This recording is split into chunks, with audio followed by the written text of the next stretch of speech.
And he used to take his dirty cup and put it on the middle of my desk. And I take it and put it back on the middle of his desk. I said, I don't bark. I got a maid. What are you doing? Why are you putting, well, you got a wife. He didn't have a maid. He didn't give his wife any money to come and shop, go and shop for the family. And she brought the child up there hungry. I said, what's, and then he tried to get me to get a foreign service officer from another country to let them trade houses. Like for Portugal, like say if you want to go to Portugal, but they could do it and it would be free.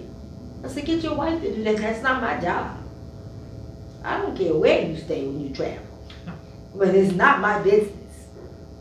And if you want to send me back and do something to me, I will put you in so much trouble that you will wish you never heard of foreign service. So when you were in these situations, and by these situations I mean in these various countries, is there, because there was a lot going on in the world at that time. It was. Yeah, so was there anything that you remember about, like how tuned in were you to everything that was going on? Very much tuned in. Okay, so is there anything that you remember that was going on during that time though? I mean, because you were in Vietnam during a very critical time. Right. So is there anything, like what was that conversation about, like with the servicemen or with, people in the office about the ending of the war? Were people waiting for Nixon to end the war? I mean, so what was the conversation? Well, when I was in Vietnam, the war, there was a Tet Offensive the year before I arrived. That was 68. 69 I arrived the weekend of the Tet Offensive. I was learning, I was in Honolulu by the way, and they hated us down there. They treated us so badly. And us like who? Blacks. Oh, black people. Blacks. That's why President Obama's mother was Caucasian, and she brought him there. And he had a rough time too. So I could see how he did, and I kept up with that because it happened to me back in the 60s. And this was way after that. And I said, how can Obama take it? What did he do to manage? But he had a grandmother and grandfather who loved him. So that's how he managed. I had no one, really. They made, the Foreign Service officers made us leave early so we would not arrive during Tet holiday. Not Tet Offensive, no more offenses, Tet holiday. Everybody calls it a Tet Offensive. Even Americans that are supposed to be intelligent. But it wasn't that every year. Well, what was it? Tet holiday. Only one Tet Offensive, but each year they called it the Tet Offensive. Mm-hmm. The one in 68 was the Tet Offensive. The ones after that, up until now, have been Tet holidays. Right. So, the men, somebody came and told me, because people always like to tell me everything. Say these men, the reason they didn't make it, and they had a big Tet Offensive, they had been up all night, partying, drinking, doing all the things that you shouldn't be doing.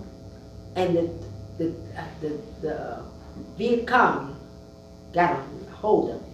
And that's when they came and invaded that country down there. That's how we got into the war. From no sleep by the young Marines that were on the duty. How can you work all night, 24 hours, and never get any sleep and do all those illicit things and then think you can make something happen that's going to be good for you or your country? That's not going to happen. So that's what happened there. But I went to the hospital, I went to Long Beach.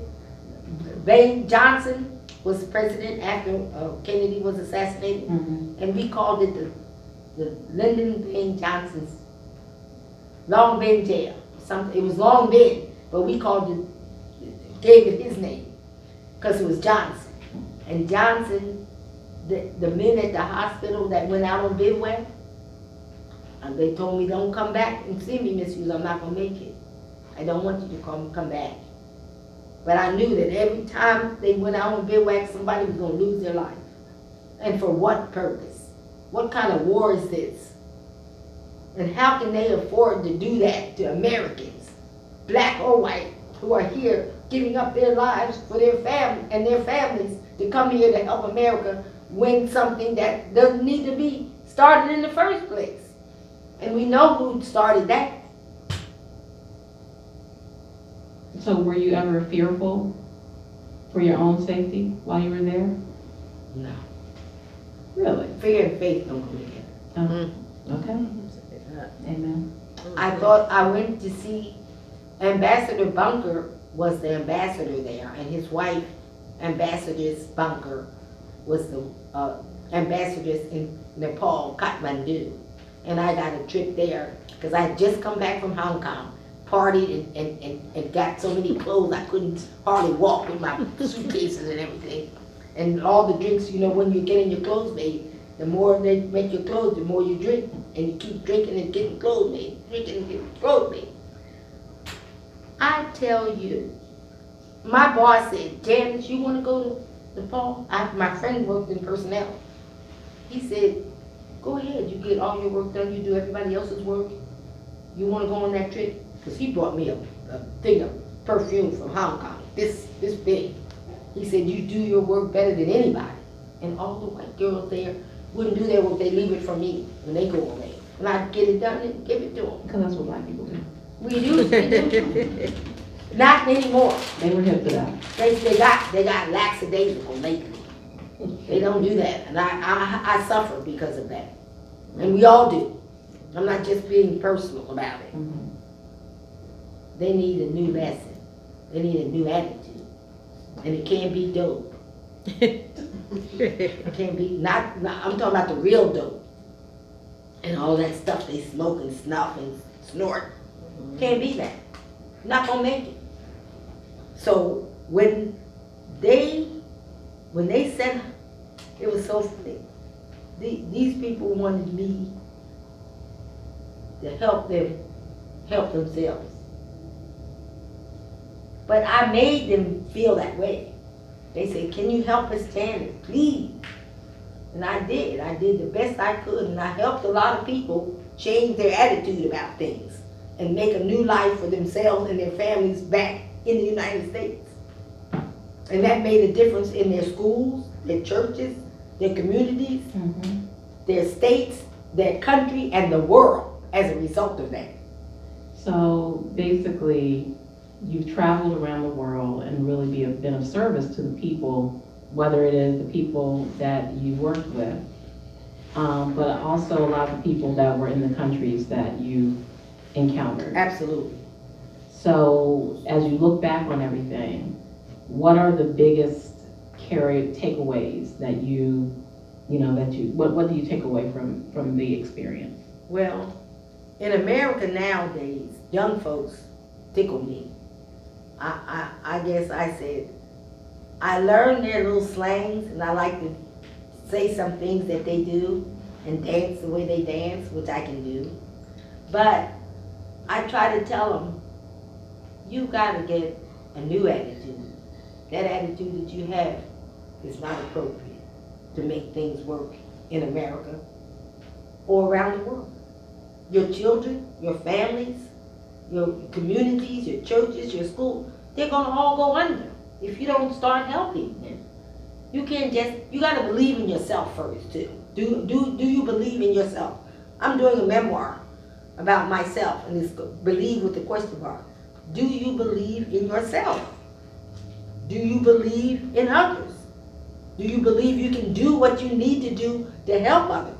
Your children, your families, your churches, your schools, the community, and your state, your country, and the world.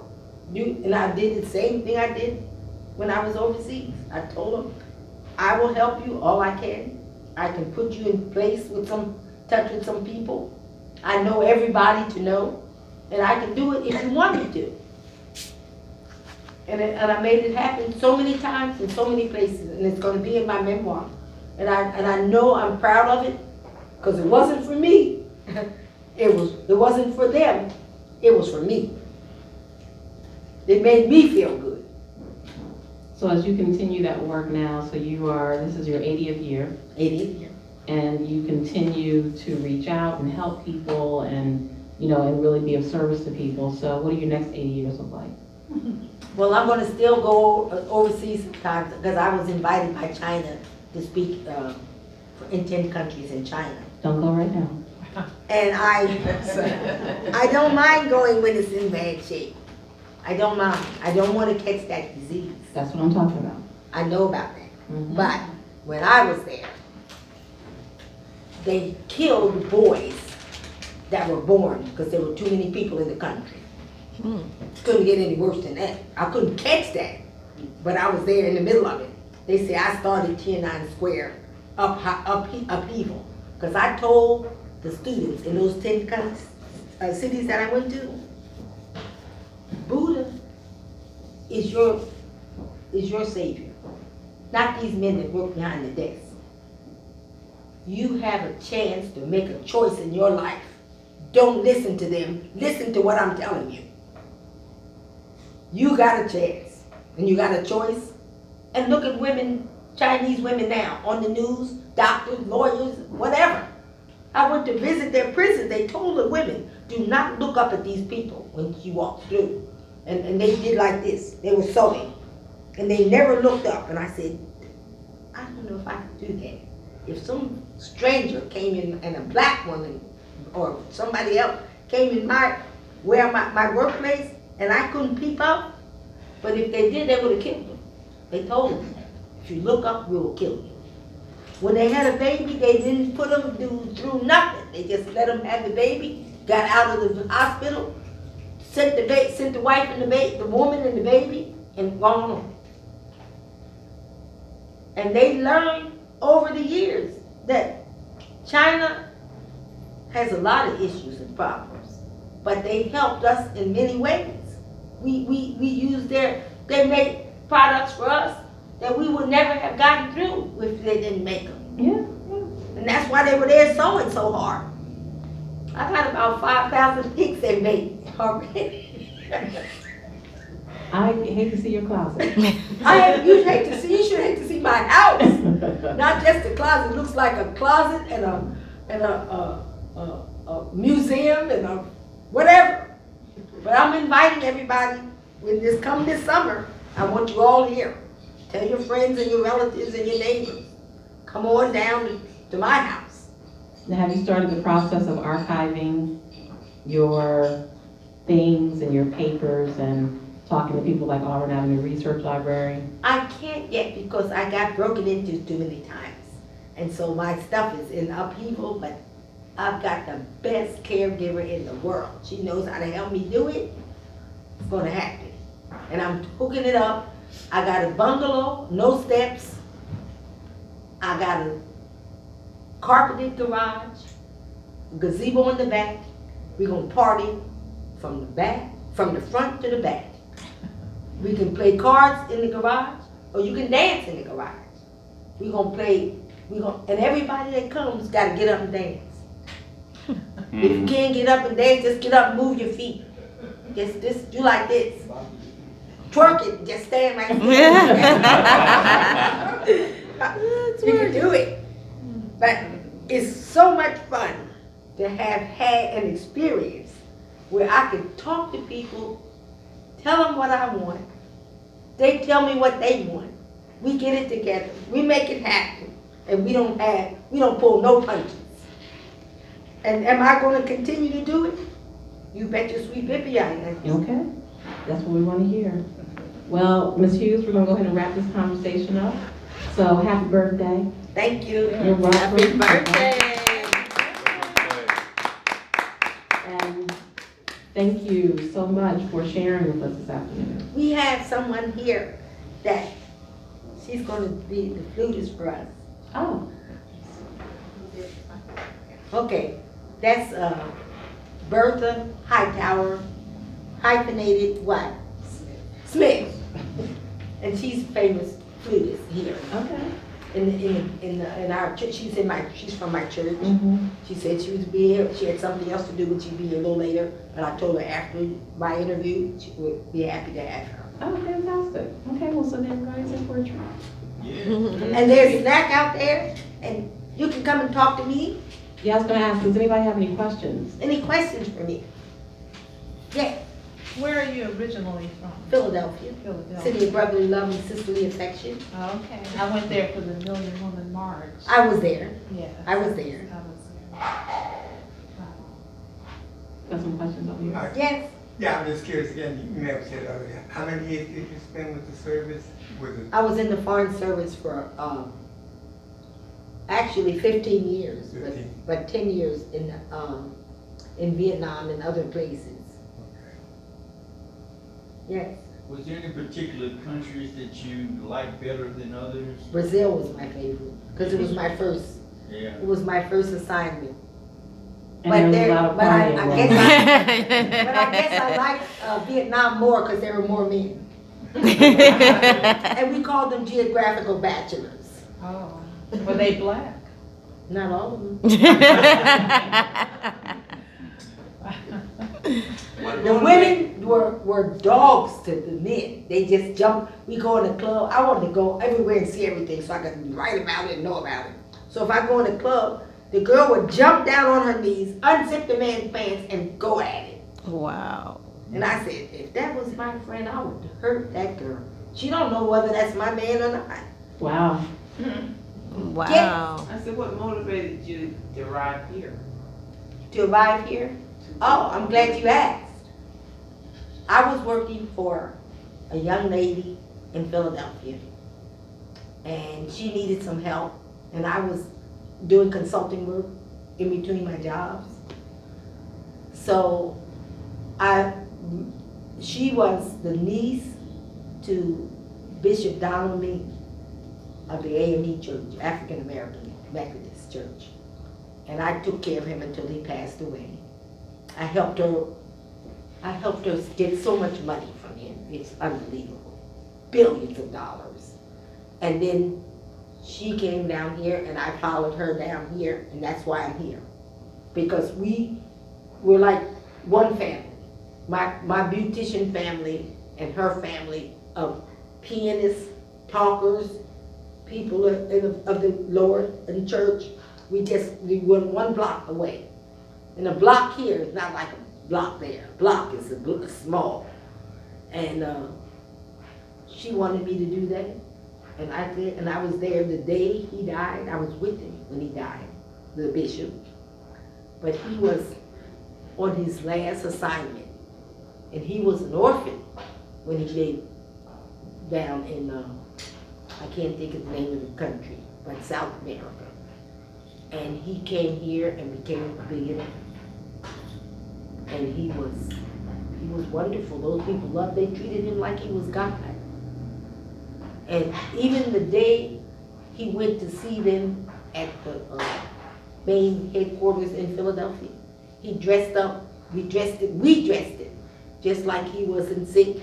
And he went there and they got down on their knees to him. And he came through the church and in a wheelchair and rode up, and he got up out of his seat and walked up to the front. And they acted like he was Jesus. So that's how I got here. And yes. I don't have a question. I'm just impressed by your memory. It's just amazing to me. I don't really forget anything. Right? That's amazing. I don't really forget anything, but when I'm tired and I'm overworked and this is the last, this Hammond's House Museum was the place I wanted to be in my final one. Oh. Because I had been here so many times and I used to come by myself because I couldn't get the people to come with me. I said, I want to see whatever they're doing down there. And I saw so many fabulous people here. Isn't it wonderful? This is a fabulous place. Yes, I It believe so. really is. But I mean, I wouldn't give it up for the world. I said, I want this to be my final plan. And then the weekend of Valentine's Day, this is dope. That's Now you right. know. Picked up. Yeah. Do we have any other questions from the floor? Where do you live? In what area of Atlanta? Oh, I live at 138 and, Old National, right Okay. across Oh, from Prince wow. Hall Grand Lodge. Oh, wow, okay. You know where the Prince Hall Grand Lodge is? Mhm. Well, if you come out of there, you can go straight on Garnett and you come straight to my house. Hmm. And I've been there since '06. Came Wow. July '06. It was 110 in Philly when I left, and it was 110 when I got here. And I had a truck with my car on the back, and I still had to leave stuff in the house that I owned back there. And I was so hurt because I couldn't bring my big. I have so much of everything, and I give them so much away. It's not that I get it all for myself, but I have one of these big plastic things that you put stuff in. I need one so bad, and I had to leave that when I was hurt.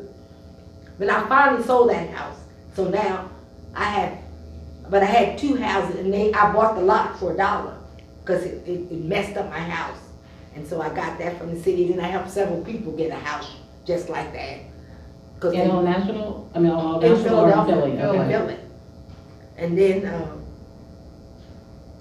I just came here because of Donald meeting, and I liked it here.